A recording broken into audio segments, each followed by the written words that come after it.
This is the journey, or rather the journal, of an old woman.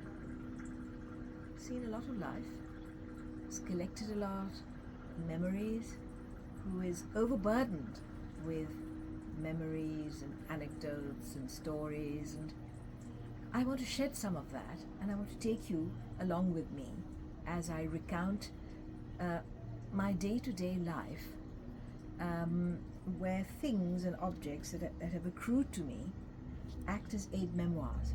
So as I stand here today, mid-afternoon, in North London, in my North London garden, which is of course slightly overgrown, but again it's a place, it's a sanctuary, and as I look around, there are things that I've grown used to, objects and pieces of stone and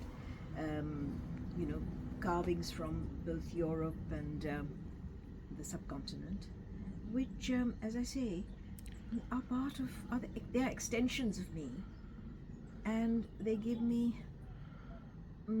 great peace when I look at them. And I have lived in two countries, and so that meant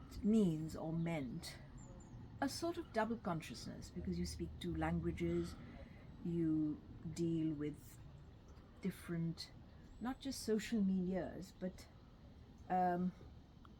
different priorities, and you have to incorporate them into your idea of yourself.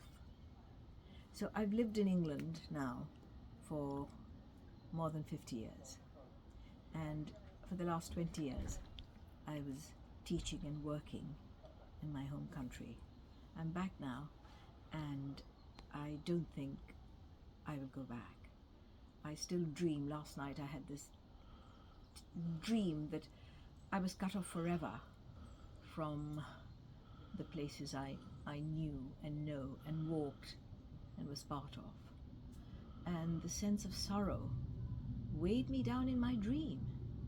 Anyway, so this, talking about all this, is also a sort of a cathartic sort of therapy as well.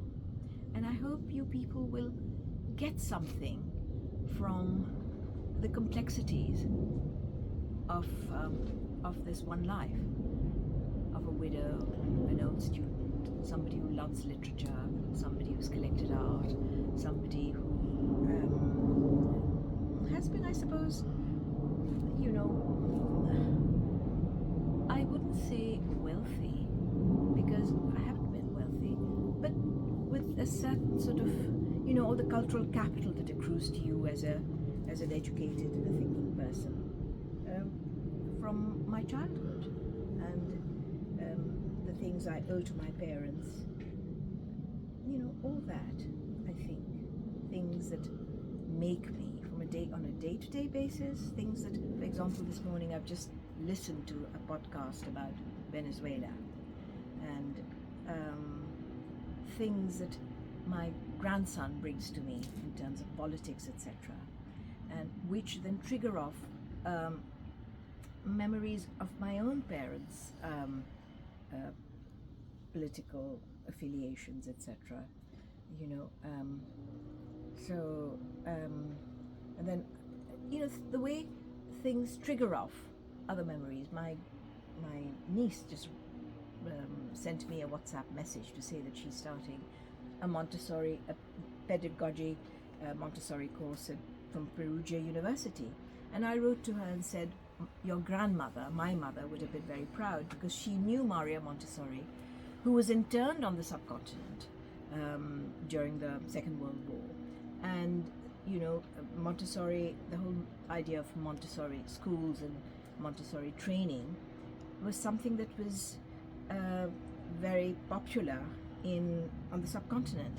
And my mother met Maria Montessori, and she was in the first batch of Montessori trained teachers in Pakistan. And she had schools in two different places in her lifetime. So I wrote to her and said, your grandmother would be very proud. And then, of course, I told my grandson about his grandmother, which was just one bit of her life. You know, she was educated in Bombay, went to a very famous school, was the first woman from this particular university in Commerce College in Bombay, Sydenham College. She was the first woman postgrad from there. And so it was, you know, the past impinges on the present, and this is an interweaving of all those things before, I suppose, Alzheimer's or dementia or whatever claims me. And I forget about the past. So we're going now, my grandson and I, to the British Museum to see an exhibition about Indian art. And before I go, I thought I'd just give you a quick tour of a few things in objects in this part of my garden. So under the pergola, Isaac, I have a male dancer, 16th century, from an Indian temple. Here he is in this wonderful contrapposto, you know, what they call a tribanga, the contrapposto pose.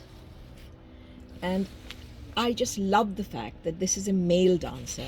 If you've seen Indian classical dance, you know that, you know, we have male dancers who are trained. I myself learned Kathak, and, you know, so this was very meaningful to me. And he presides here as a sort of guardian angel. I love him. Stone, of course, and you know, 15th, 16th century. Not a great, valuable piece of work, but mine own. You know, poor thing, but mine own. Anyway, so then as I go around this plinth, I'll show you these red stone battlements made of Delhi red stone from Delhi. Which you will find if you go to the Red Fort, etc., on the palaces. Beautiful palmettes, you know, a fairly recent acquisition. I mean, an old thing, must be about 18th century, 19th century. This again is a fragment of a head. I think Southeast Asian rather than Indian, because of the head here, which is, I feel, very sort of Cambodian or something. Anyway, they sit here, and when the sun falls on the faces, they look very beautiful. Again, this little in the corner, look at that dancer there. No, it's a chowri bearer, flanking sort of well-known statue in a temple of, say, the main deities. You know, could be Shiva Parvati, or would be these sort of attendant figures, and they would be bearing fans and in an arch shape over the, you know, central deities. And this is a fragment of a chowri, of a figure holding a chowri. And then take that, Isaac.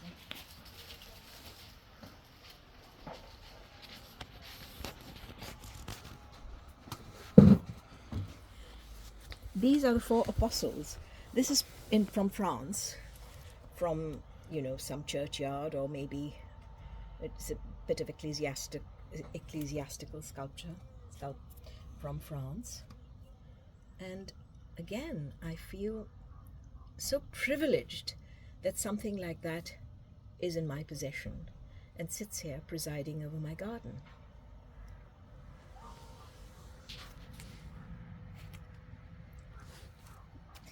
I'll show you my Buddha figure, my bronze Buddha. This is a walk down through my garden. Isaac, is that yourself or something?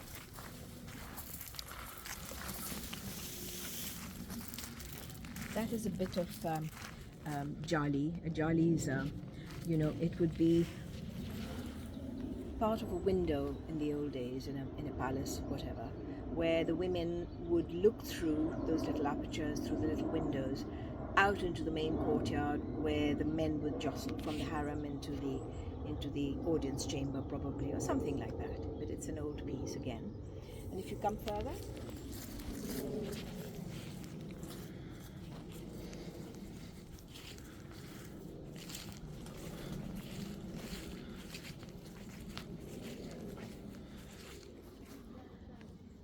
Buddha figure sitting there, sequestered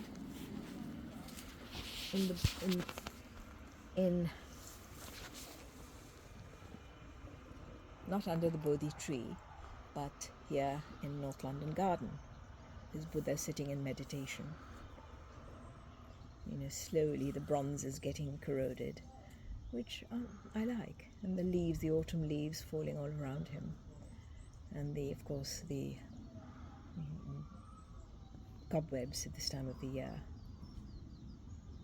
I think he presides over the place, and I think he likes being here. And you can hear the birds twittering in my apple trees. You can see the color, the aces changing color. The apples have more or less fallen off the trees. The dahlias are in their last legs. It's not a show garden. My life is not a showy life. But as I say, it's a life where beauty, messiness, sorrow, regret, bereavement, joy, wonder are all part of what makes a life of somebody who's been educated, who's been exposed to many wonderful things. And I wanted to share this with you today.